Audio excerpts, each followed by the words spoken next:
네, 안녕하세요. 2주 만에 뵙는 것 같습니다. 자매님들 이렇게 한 번씩 보내드릴만 하죠? 네, 우리 교회는 좀 많이 성도님들이 빠져 보이고 빈자리가 많아서 허전하기도 하지만 또 이렇게 자매님들이 또 여러 지체들이 바깥에서 뭔가를 경험하고 또 배우고 교제한다는 것이 주님 안에서 참 귀하고 중요한 것 같습니다. 오늘은 또 학생의 MT로 많은 학생들과 교사님들이 빠졌는데요. 이렇게 빠져보니까 이 계절 함께 할 때가 얼마나 소중한지 잘 아실 겁니다. 오늘 말씀의 제목은요, 행함으로 온전하게 증거되는 믿음이라는 말씀으로 좀 교제하겠습니다. 오늘은 PPT를 따로 준비하지 않았습니다. 제목을 한 번 더 말씀드릴게요. 오해를 하시면 안 됩니다. 제가 행함을 강조하거나 행위를 중요하게 여기는 게 절대 아닙니다. 말씀을 따라서 주님이 우리에게 뭐라고 말씀하고 있는지를 우리가 각자가 마음에 받으셨으면 좋겠습니다. 행함으로 온전하게 증거되는 믿음입니다. 우리가 잘 아는 대로 에베소서 2장 8절로 9절 말씀에 이런 말씀이 있죠. 너희가 그 은혜로 말미암아 믿음으로 구원을 받았으니 이것은 하나님이 선물이라 하셨습니다. 행위로 구원받은 것이 아니니 이는 누구든지 자랑치 못하게 하려 함이라. 이렇게 말씀하셨죠. 이 하나님을 만나고 거듭나고 구원받는 것은 오직 믿음과 은혜로만 가능합니다. 이 세상에서 어떤 종교, 어떤 선한 일, 어떤 노력으로도 구원받을 수 없음을 하나님은 명확하게 성경을 통해서 말씀해 주셨습니다. 그래서 우리는 믿음으로 말미암아 구원받았습니다. 이것은 하나님의 선물입니다. 그런데 구원받은 하나님의 자녀에게 하나님은 무엇을 요구하실까요? 자, 구원받기 전에는 믿음으로 구원받았습니다. 그런데 구원받은 하나님의 자녀에게는 하나님이 무엇을 가르치고 계실까요? 우리 에베소서 2장 8절 9절 다음에 있는 10절 말씀을 함께 한번 찾아보겠습니다.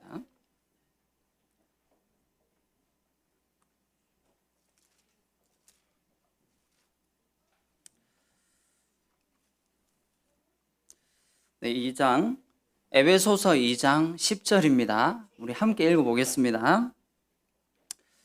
시작. 우리는 그가 만드신 바라 그리스도 예수 안에서 선한 일을 위하여 지으심을 받은 자니 이 일은 하나님이 전에 예비하사 우리로 그 가운데서 행하게 하려 하심이니라. 에베소서 2장 8절과 9절은 은혜로 우리가 구원받았다고 말씀하고 있죠. 그러면서 구원받은 하나님의 자녀는 너희를 부르신 것은 우리를 믿음 안에서 살게 하신 것은 그 안에서 아버지 하나님의 뜻, 선한 일, 하나님이 우리에게 맡기신 사명을 행하게 하려 함이라고 말씀하셨습니다. 그래서 야고보서는 이것을 다시 한 번 더 확정해 주고 있습니다. 행함이 없는 믿음은 죽은 믿음이라 말씀하고요. 믿음이 행함으로 말미암아 온전케 된다. 증거를 얻는다. 이렇게 얘기를 하고 있습니다. 그리고 우리가 잘 아는 대로 마태복음 7장 21절에 보면 이런 말씀이 있습니다. 나더러 주여 주여 하는 자마다 다 천국에 들어오는 것이 아니라 내 아버지의 뜻대로 행하는 자라야 들어오느니라. 그리고 그 앞절 말씀해 보면요, 하나님의 자녀는 그 열매를 통해서 알리라 라고 말씀하셨습니다. 삶의 열매를 통해 그가 하나님의 자녀인지 구원받은 하나님의 자녀인지 아니면 종교 생활을 하고 있는지 알 수 있다고 말씀하십니다. 그래서 그때 이 말을 들은 많은 바리새인과 유대인들이요 이렇게 고백하잖아요. 그날 나더러 이르되 아버지 내가 그때에 주의 이름으로 선지자 노릇하고 주의 이름으로 귀신을 내어 쫓고 병을 고치고 많은 선한 일을 하지 아니하였나이까. 그런데 주님은 내가 너희를 도무지 알지 못한다. 내게서 떠나가라 말씀하셨죠. 그들은 분명히 행했습니다. 근데 그들의 행함은 뭐였을까요? 한마디로 행위 그 자체였습니다. 종교적인 의식이었습니다. 지난 번에 제가 말씀 교제할 때 오직 성령이 너희에게 임하시면 너희가 권능을 받고 예루살렘과 온 유대와 사마리아와 땅끝까지 이르러 내 증인이 되리라 말씀하셨죠. 교회의 시작은 성령님이 함께 하시고 임하실 때에야 가능함을 알려주셨습니다. 그리고 모든 믿는 자에게 무엇을 주셨냐 하면 성령의 권능을 주셨습니다. 성령님이 우리에게 임하심으로 그 성령님을 통해 그리스도인의 삶을 살아낼 수 있도록 그리고 새 생명 가운데 주님을 기쁘시게 하는 삶을 살도록 우리를 이끄시고 주장하시고 능력으로 우리를 채워주신다는 거죠. 그런데 이제 그렇게 하기를 원하는 목적이 뭐였습니까? 온 세상 끝날까지 주님을 증거하는 증인의 삶을 살기를 원하신다는 겁니다. 그럼 증인의 삶은 무엇입니까? 실제로 드러나는 것입니다. 실제로 내 삶을 통해 나타나시는 것입니다. 그래서 성경에서는 구원받은 하나님의 자녀가 믿음을 지식으로만 알고 개념적으로만 알고 그냥 간념적으로만 알고 추상적으로 그냥 머물러 있기를 원하지 않으신다는 겁니다. 그래서 오늘 살펴볼 여러 말씀들을 통해서 주님의 증인으로 그 행할 때 그 행함으로 온전하게 증거되는 그 믿음이 무엇인가를 조금 생각해 보면 좋겠습니다. 주님의 증인, 제자들은 실제로 그런 삶을 살았습니다. 예수님이 십자가에 못 박히셨고 또 3년 동안 그들에게 가르치신 것을 옆에서 눈으로 보았습니다. 그리고 십자가에서 3일 만에 부활하셨고 40일간 함께 하시다가 그들의 눈앞에서 구름 위로 끌어올려 공중으로 올라가신 것을 보았습니다. 목격했습니다. 그리고 그들은 세상 마태복음 28장 19절과 20절 말씀처럼 너희는 가서 아버지와 아들과 성령의 이름으로 침례를 주고 내가 너희에게 분부한 모든 것을 가르쳐 지키게 하라. 그 말씀에 순종하여 각처로 흩어졌습니다. 그리고 복음을 전했겠죠? 그 복음이 오늘날 우리에게까지 흘러왔습니다. 한 세대, 두 세대, 세 세대 지나가면서 이제 사도들이 죽고 제자들이 떠나가고 주님을 눈으로 목격한 사람은 없습니다. 그러나 동일하게 그들 또한 주님의 증인으로 주님을 증거하는 사람들로 살아가고 있죠. 그러면 증인이 무엇인가? 우리 사전적인 의미를 찾아보면요, 자기가 듣고 본 사실을 진술하는 사람, 어떤 사실을 증명할 수 있는 사람을 증인이라고 합니다. 우리는 예수님을 직접 우리의 눈으로 보지는 않았습니다. 그러나 말씀을 통해서 마음에 새겨졌습니다. 로마서 10장 17절 말씀에 믿음은 들음에서 나며 들음은 그리스도 말씀으로 말미암는다고 하셨습니다. 우리가 듣는 이 생명의 말씀은 우리의 마음속에 심겨질 때요, 놀랍게 눈으로 보는 것처럼 예수님이 마치 우리에게 말씀하시는 것처럼 우리의 심령을 꿰뚫고 흔들고 변화받게 합니다. 생명을 심어주십니다.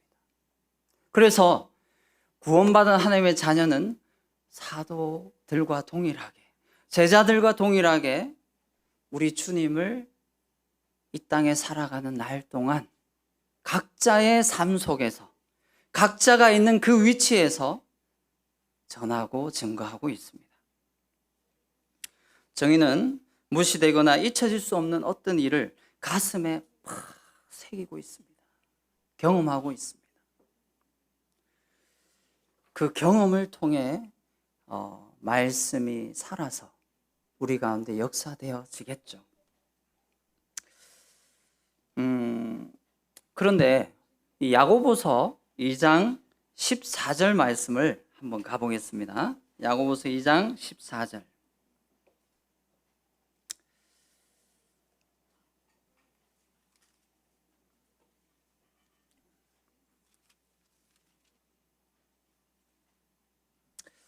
제가 한번 읽어보겠습니다. 내 형제들아, 만일 사람이 믿음이 있노라 하고 행함이 없으면 무슨 유익이 있으리요? 그 믿음이 능히 자기를 구원하겠느냐? 만일 형제나 자매가 헐벗고 일용할 양식이 없는데 너희 중에 누구든지 그에게 이르되 평안히 가라, 덥게 하라, 배부르게 하라 하며 그 몸에 쓸 것을 주지 아니하면 무슨 유익이 있으리요? 이와 같이 행함이 없는 믿음은 그 자체가 죽은 것이라. 어떤 사람은 말하기를 너는 믿음이 있고 나는 행함이 있으니 행함이 없는 내 믿음을 내게 보이라. 나는 행함으로 내 믿음을 네게 보이리라 하리라. 자, 20절 읽어보겠습니다. 아, 허탄한 사람아, 행함이 없는 믿음이 헛것인 줄 알고자 하느냐? 우리 조상 아브라함이 그 아들 이삭을 제단에 바칠 때에 행함으로 의롭다 하심을 받은 것이 아니냐? 내가 보거니와 믿음이 그의 행함과 함께 일하고 행함으로 믿음이 온전하게 되었느니라. 야고보서 말씀은 믿은 구원받은 하나님의 자녀가 어떤 삶을 살아야 하느냐를 우리에게 알려주고 있습니다. 분명히 구원받은 하나님의 자녀에게 하는 말씀이죠.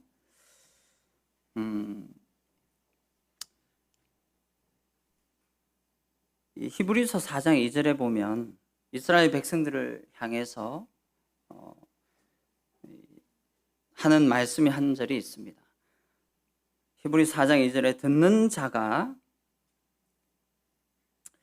그들과 같이 우리도 복음 전함을 받은 자이나 들은 바 그 말씀이 그들에게 유익하지 못한 것은 듣는 자가 믿음과 결부시키지 아니함이라. 이런 말씀이 있습니다. 자, 바리새인, 종교인 또는 자신의 행위를 중심으로 살아가는 사람의 특징이 있습니다. 그것은 생명의 말씀을 자신의 믿음과 결합시키지 않는다는 것입니다. 말씀은 따로, 내 생각과 내 마음 따로입니다. 그러다 보니까 바리새인이나 종교인들은 그들의 삶이 주님이 눈앞에서 어떠한 말씀을 하셔도 그들은 변화되지 않았습니다. 생명 앞에 나아오지 않았습니다.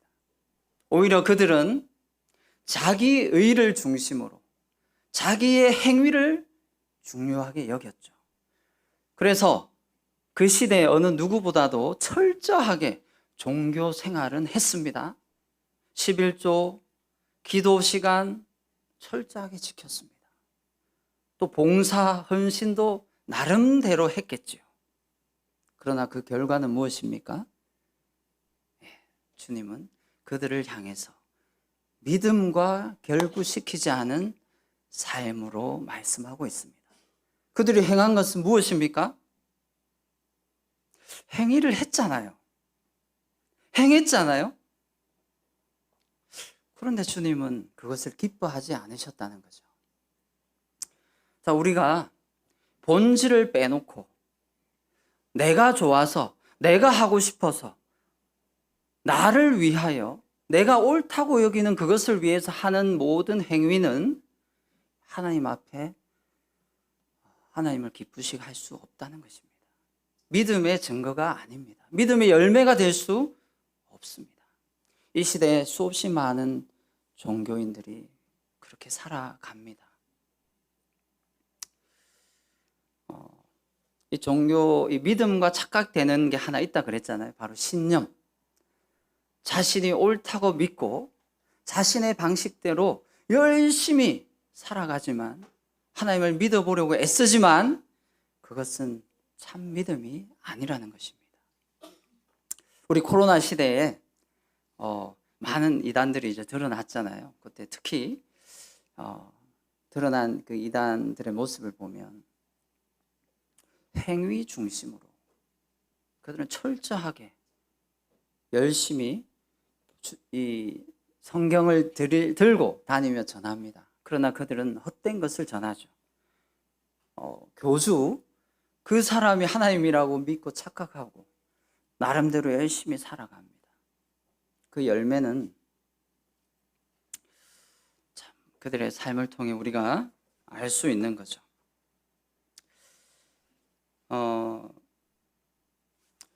그래서 어떤 행함이냐에 따라 다릅니다. 그래서 저는 이렇게 결론을 좀 내려봤습니다. 율법주의는 행위 자체를 강조합니다. 그러나 결코 믿음으로 순종하지 않습니다.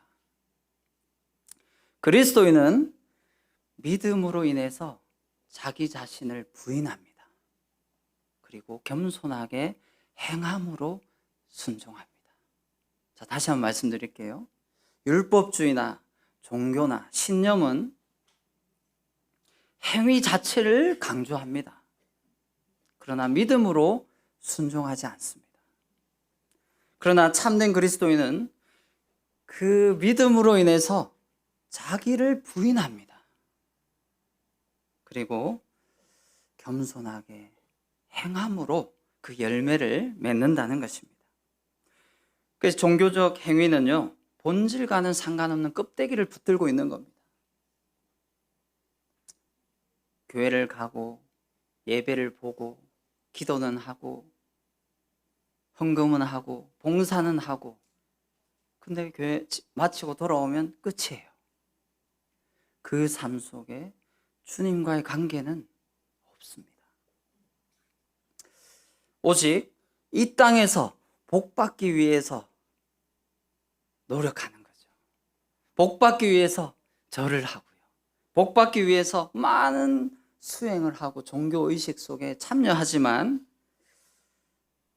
결국은 그 행위로 말미암아 구원받지 못하고 망하게 되는 것입니다.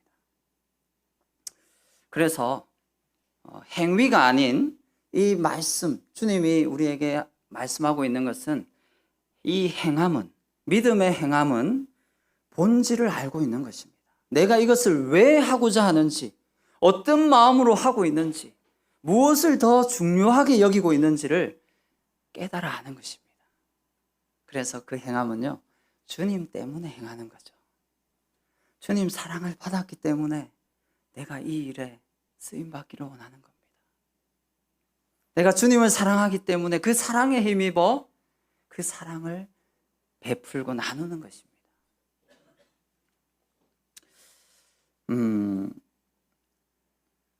우리 요한복음 13장 말씀을 잘 알고 있습니다. 요한복음 13장을 한번 찾아볼까요? 요한복음 13장.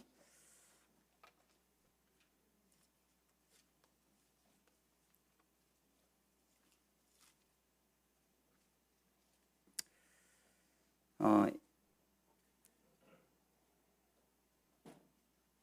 13장 4절 제가 읽어보겠습니다. 저녁 잡수시던 자리에서 일어나 겉옷을 벗고 수건을 가져다가 허리에 두르시고 이에 대야에 물을 떠서 제자들의 발을 씻기시고 그 두르신 수건으로 닦기를 시작하여, 이렇게 말씀이 나오죠. 그래서 주님께서 허리에 수건을 두르시고 엎드려 제자들의 발을 하나하나 씻겨 주셨습니다. 자, 이 말씀을 이렇게 보고 참된 제자요 또 주님의 증인이라면 이 말씀에 우리가 어떻게 반응해야 되겠습니까? 이 말씀을 대하고 나서 반응하는 세 가지 부류를 한번 생각해 봤습니다. 첫째는요, 종교적 의식으로 이 세족식 행사를 진행하는, 그 정기적으로 세족식을 진행하는 부류가 있습니다. 자, 이게 대표적으로 뭐죠? 종교입니다. 예수님이 이 제자들의 발을 씻기셨으니까 우리도 세족식 해야 돼. 그래서 그냥 맹목적으로 그 행위만 강조하는 겁니다. 주님이 기뻐하시지 않겠죠. 자, 두 번째 부류는 어떤 거냐면요. 이건 좀 뭐랄까요? 아주 깊이가 있습니다. 발을 씻는 이유, 발을 씻는 방법, 발을 씻는 절차, 발을 씻는 그 의미, 영적인 해석, 여기에 대한 학문적 연구입니다. 그래서 율법주의 또는 인간 수준의 신학적으로 접근하는 겁니다. 그래서요, 이분들한테는 이 주님이 발을 씻기신 거 한마디만 딱 꺼내면 줄줄줄 나옵니다. 그냥 논리적이고 아주 철학적이고 심오하게 지식적으로 그들은 말을 합니다. 그런데 이들은 순종하지 않습니다. 그냥 의미만 알고 있을 뿐입니다. 마지막 세 번째 부류는요, 우리겠죠? 본을 따라서 예수님의 마음과 가르침을 알고 겸손하게 행함으로 순종하는 것입니다. 자, 그 시대에 주님께서 왜 하필이면 발을 씻겨주셨을까요? 그 이스라엘의 문화가 그 시대는 그렇습니다. 전부 다 이 슬리퍼 같은 가죽끈으로 된 신발을 신고 다녔죠. 그런데 땅이 어떻습니까? 전부 다 사막 아니면 모래입니다. 흙입니다. 밖에 나갔다가 돌아오면 발에 흙먼지가 가득합니다. 또 손님이 집에 초대되어 왔을 때 발이 제일 지저분합니다. 그래서 이스라엘 문화에서는 종이나 섬기는 사람이 그 손님이나 주인을 발로 깨끗하게 씻겨주는 그런 문화가 있었던 겁니다. 주님은 그것을 통해서 우리에게 본을 보이신 것입니다. 그래서 가장 중요하게 주님이 하시고 싶었던 말씀은 뭐였습니까? 요한복음 13장 14절 한번 읽어보겠습니다. 이게 예수님이 하고 싶었던 말씀이었죠. 요한복음 13장 14절. 내가 주와 또는 선생이 되어 너희 발을 씻었으니 너희도 서로 발을 씻어주는 것이 옳으니라.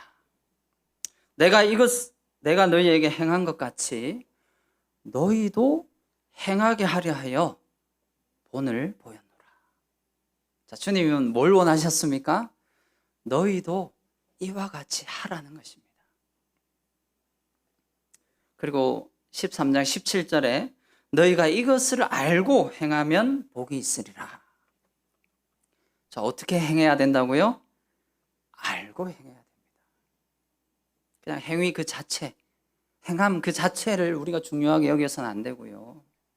왜 이렇게 해야 하는지, 어떤 마음으로 해야 하는지, 누구의 사랑으로 해야 되는지를 잊어서는 안 된다는 것입니다. 이것을 오늘날 우리에게 적용한다면 우리도 주님의 성도님들의 발을 씻겨야 될까요? 어떻게 해야 될까요? 곰곰이 우리가 생각을 해보았습니다. 너희도 이와 같이 하라 하셨죠. 상대방의 허물과 부끄러움, 또 수치를 용서하고 이해하며 도와주는 것입니다. 주님이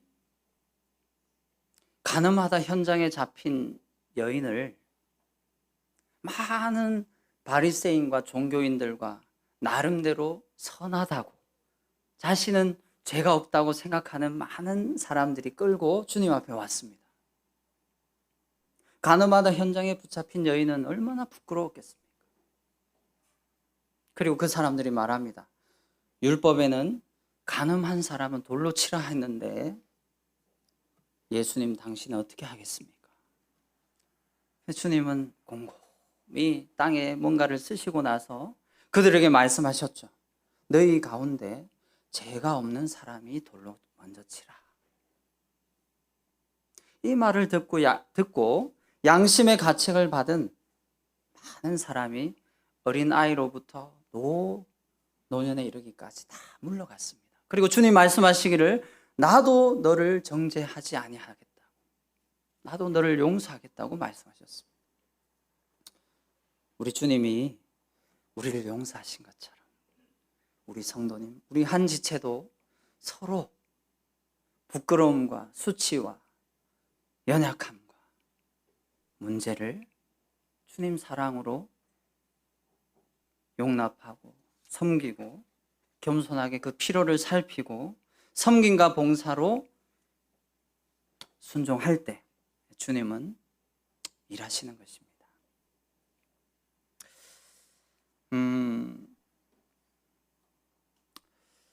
옹골 성천교회에 저는 이제 두 번째로 다녀왔습니다.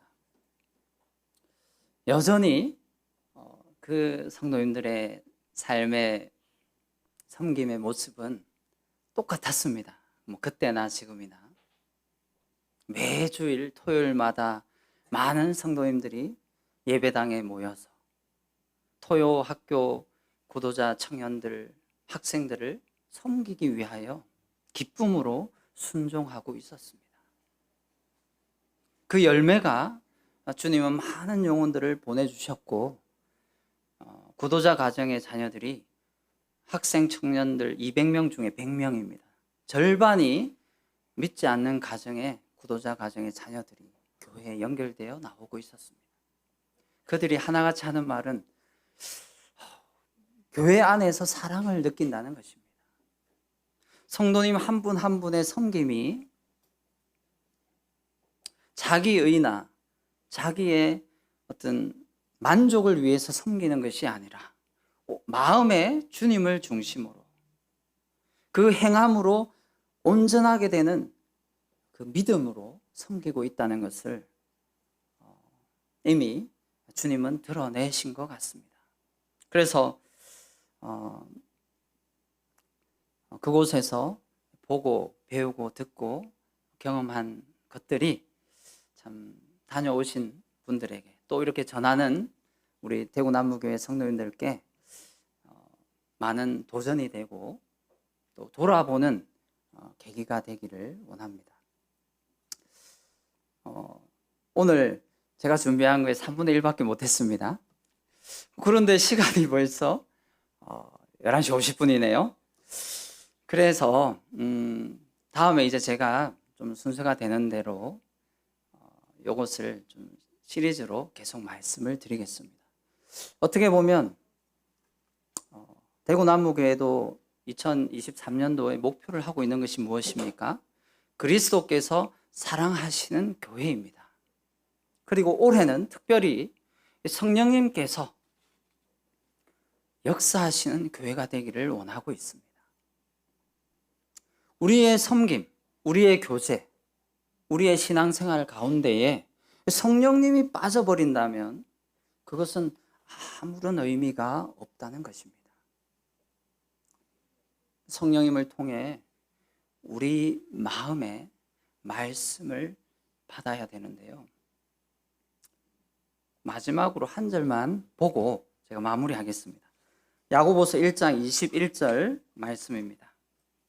그 앞에 펴져 있죠. 야고보서 1장 21절 그러므로 모든 더러운 것과 넘치는 악을 내버리고 너희 영혼을 능히 구원할 바 마음에 심어진 말씀을 온유함으로 받으라. 이렇게 말씀을 하고 있습니다. 자, 하나님께서 구원받은 하나님의 자녀들에게 바라시고 요구하시는 것이 무엇입니까? 온유함으로 말씀을 받으라는 것입니다.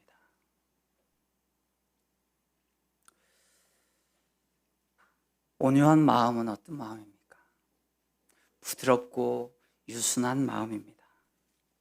그리고 인내하고 갈급한 마음입니다. 주의 말씀을 사모하여 말씀이 나에게 주어지기를 간절히 기다리는 그 사람에게 주님은 말씀하십니다.